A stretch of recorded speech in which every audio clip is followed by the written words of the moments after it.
Hello, it's just daytime today. Of course, we always talk about the latest things that are happening in daytime today. I'm James Lott Jr. All opinions and thoughts are my own, of course. Make sure I say that. I just had some lunch. Um, I saw this being talked about, and I thought I don't think I've ever talked about this subject, so I thought we'd talk about it for a little bit. Um, OJ Simpson died today.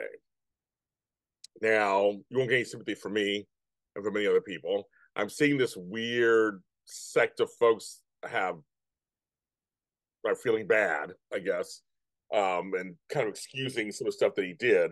I fully believe that he killed those two people and ruined lives forever. And his behavior after that didn't help his case at all. He was innocent. He kept continuing. He wrote a book called "If I Had Did." I mean, all this stuff. He liked the spotlight, which of course he was an athlete and an actor, and he had a promise. He had a career, and he was like working it out, and it all went down the tubes. But I'm not here to talk about the case and like, people feel whatever. It's very complex and polarizing. I get that part.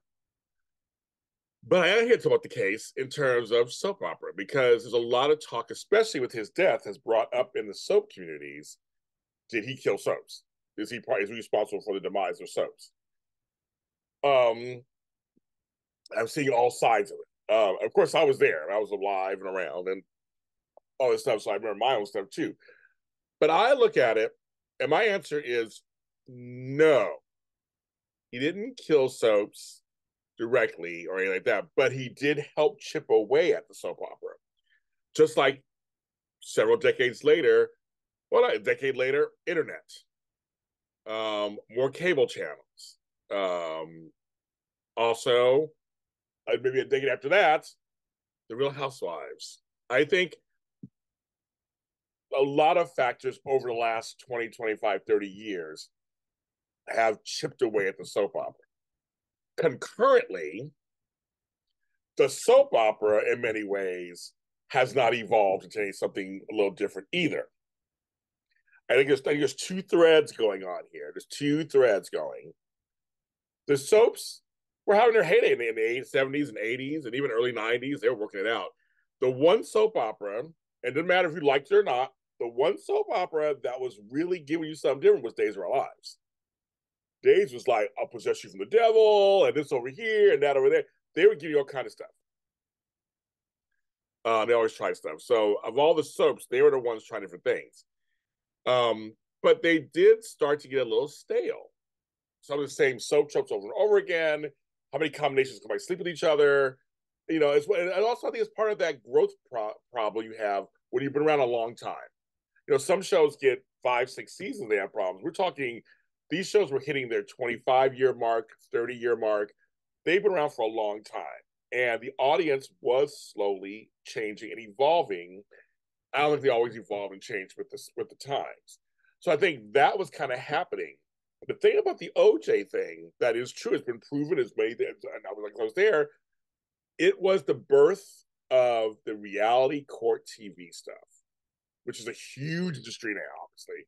Court TV was a small channel on basic cable that blew up because of the OJ Simpson stuff. And a lot of other court channels and court programs really started to really beef up because the OJ Simpson trial was treated as entertainment or infotainment, whatever word you want to use.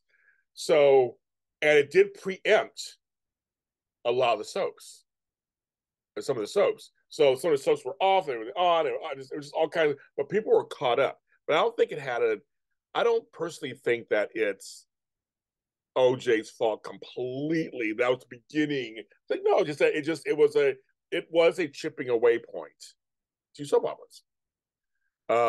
And some just never recovered. The ratings they went straight to that. I think some folks switched to that. But I think it was a gradual over the last like 25 years or so. Let's say from 1999. Well, this thing was 1995, but I'll just say from 1999 on, the advent of the internet really became big. YouTube came into play. We had MySpace, then Facebook. We had more channels coming out, more and more channels coming out, and people's tastes started to change. I just think I mean, the role of the housewife changed. Many women were now working.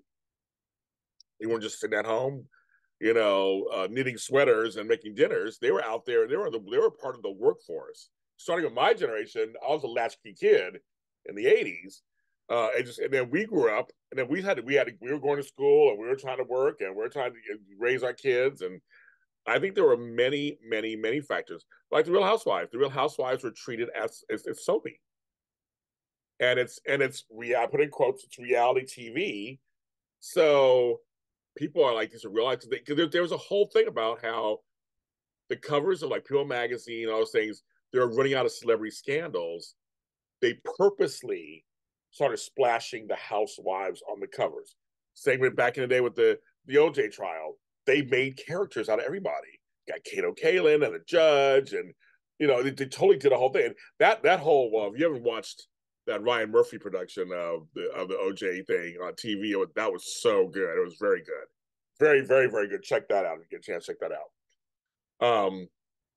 I think the soaps only have the soaps to blame, in just terms of not fully embracing the changing tides that were happening with online and stuff. I remember a few years ago, Days had an app, and it just wasn't. I feel like it wasn't. It was a great idea, but it wasn't. It wasn't. It just didn't catch on.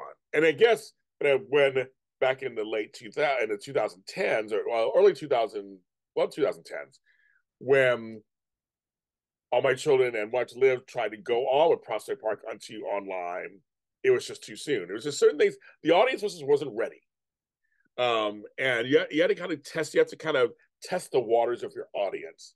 But before that, the soaps were hotsy totsy, but they were starting. It was by mid-90s. They were starting to have some issues. So we can't really blame it on OJ. Can't really blame it on him completely. But I do feel that whole situation did help chip away at the soap opera, because there's a live soap opera. These are real people. That's much more. That's fascinating, right? Than somebody on make believe. This is fascinating. You want to see what happens for real. But Court TV certainly exploded after that. I mean, it became this huge thing. And cases like this and all that murder TV and all of that stuff became huge. There would be a Destination ID channel, I think, it wasn't for all this. So OJ's death has brought all of that up, and deservedly so. I understand that, why it brought it all up. But that's just my 2 cents. I think that the soaps were already starting to have some issues, and these various things that's outside of their control at some level just kind of started to happen over the last 20 years and then 30 years. And then if you don't really update, but then also audiences are fickle. Passions came out of there and people watched it for a few years and then they didn't last as long. Sunset Beach came out and people were trying. Some people were trying some different stuff. Digital series started happening, like The Bay and all that, Anacostia and all that. So I think it's just a lot of things that kind of was chipping away at the soaps. And I think even if OJ hadn't happened, I think the soaps would have gone in some kind of decline anyway on some level. If it wasn't that, it'd be something else. I mean, they're already there. So that's my 2 cents about that. I see all the conversations, discussions. I love discussions, so I'm always like, tell me what you guys think at home. I'm curious. Do you think that OJ started to kill the soaps? Or was it the Real Housewives? Did they kill the soaps? I mean, just like let me know what you think about that. This is Daytime Today. We're on all audio streaming We're on all audio streaming services platforms, and we're on all social medias at Daytime Today.